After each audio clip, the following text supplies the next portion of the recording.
Welcome back to the channel. Today we have an exciting topic to discuss.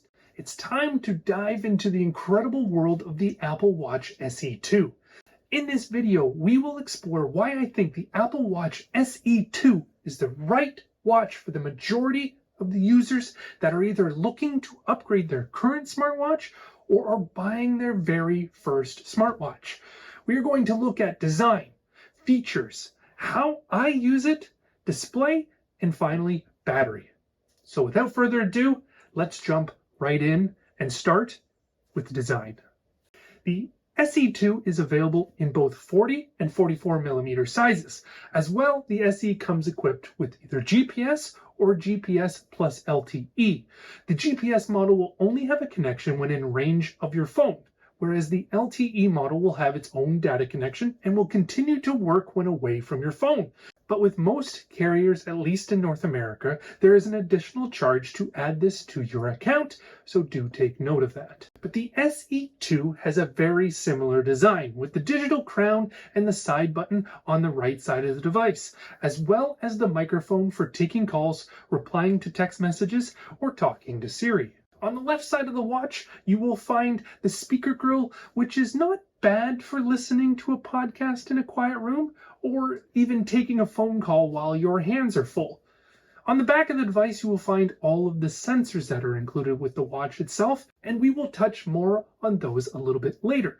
But Apple did make one change to the back of the watch, and instead of being made from all aluminum, it is now made of more of a plastic material, or what Apple calls it is nylon composite. This is really no big deal as it sits on your wrist. You can't see it, and I seriously can't feel the difference other than this watch is extremely light, as I believe it only weighs about 36 grams. The Apple Watch SE 2 brings together all of the features that you would need on a smartwatch, and it brings it together in a rather affordable package.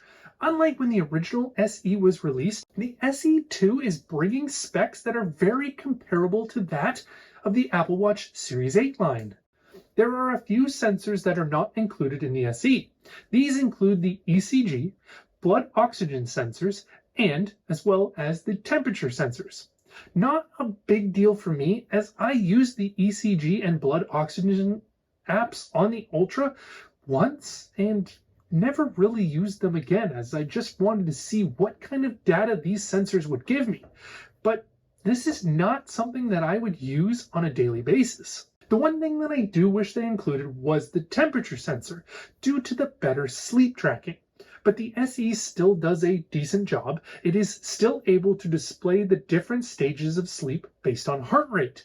But the detailed temperature ratings would give the watch a much better understanding of what sleep patterns you are currently in throughout the night. The SE2 is packing the S8 processor, and that is the same chip that is found in the Series 8 as well as the Ultra models. This is a big change for Apple, as the very first SE saw it receive the chip from the previous year's model, which made it not a great deal. But I am glad that Apple did this, and it kind of keeps it with what they are doing with the SE line in the rest of their mobile devices.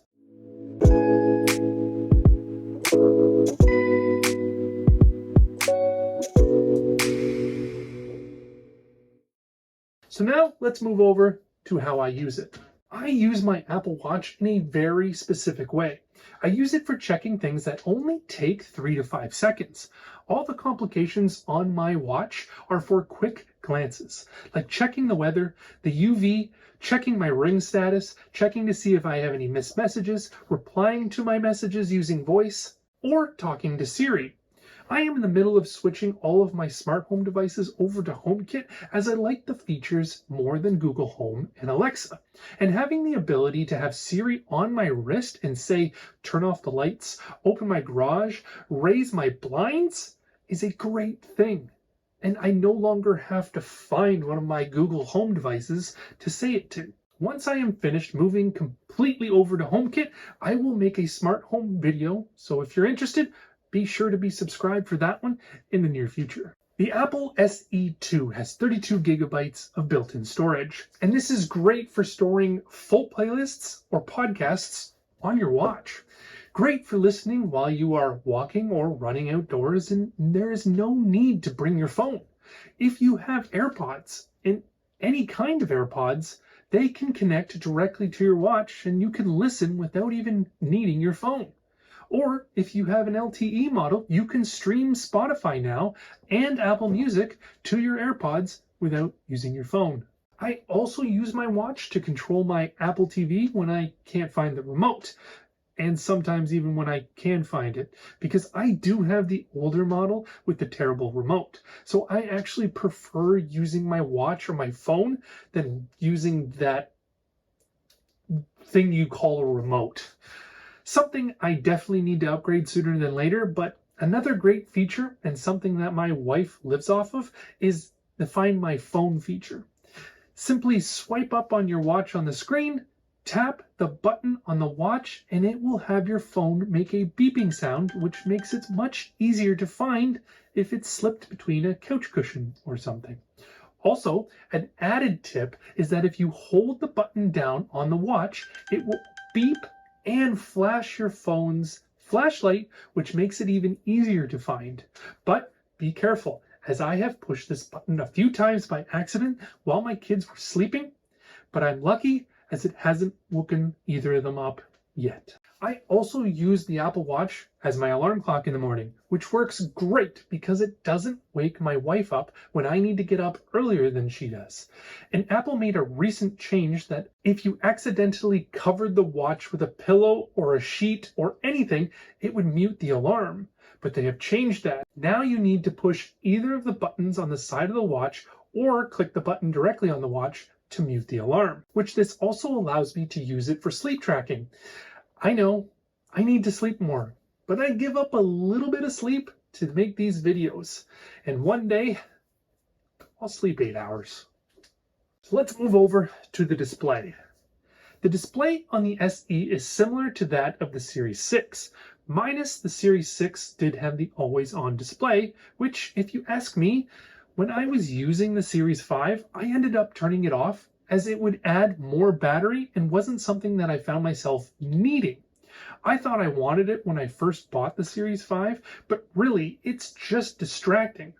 And I found myself looking at it more often than I needed to. Once I turned it off, I was less distracted, as well as I gained a bit of battery, which allowed my Series 5 to make it to 2 days. Now, you will notice that the bezels on the SE are a little bit bigger than the Series 8. But if you don't have them side by side, you will hardly notice. And if you use a dark watch face like I am, you won't even notice at all. I really like the modular watch face with my heart rate as the large complication, as it gives me a reading throughout the day. And if you want something a little more analog, the Metropolitan is a great one with a few complications around the outside of the watch face. So let's get to the battery. The battery on the SE2 is good. I can easily get a day and a half without charging. Usually by the second day around dinner time, it gets to the 10% level, and seeing as I like to do workouts at night, I don't like to get it that low while doing them. So I usually will charge my watch daily from about 9:30 p.m. to 11:30 p.m. just before I go to bed. This is when I am not doing any exercises, and it allows me to pick up a fully charged watch every night before I go to sleep. But low power mode is great if you need to get 2 days plus from your watch. I have used it a couple times on a weekend trip, or if I forgot to charge one night. Now, do keep in mind, enabling low power mode will turn off your constant heart rate check. And if you have it, it will disable your always on display. And frankly, could be something to just keep on all the time to make your watch battery last 2 days and maybe even 3. But quick charging is not available on the SE2, so it does take about 2.5 hours to fully charge from 0 to 5% to top up to 100%. But like I said, I usually just pop it on the charger in increments to keep it topped up in the times that I do not need it. I do wish Apple would move these to an open standard Qi charging so I can just pop it on any wireless charger or battery pack, but I really doubt that's going to happen. But the great thing about this watch is that it is $249. And that gives you everything we talked about. This watch is for the majority of users out there. And anyone that asks me which one to get, I would point them right to the SE. Even me, with being a tech enthusiast, is more than happy with the current SE. If you were to ask me my absolute ideal watch build, it would be the internals of the SE inside the case of the Ultra. But again, I highly doubt Apple would go for that. But let me know down below, what are your thoughts on the Apple Watch SE 2?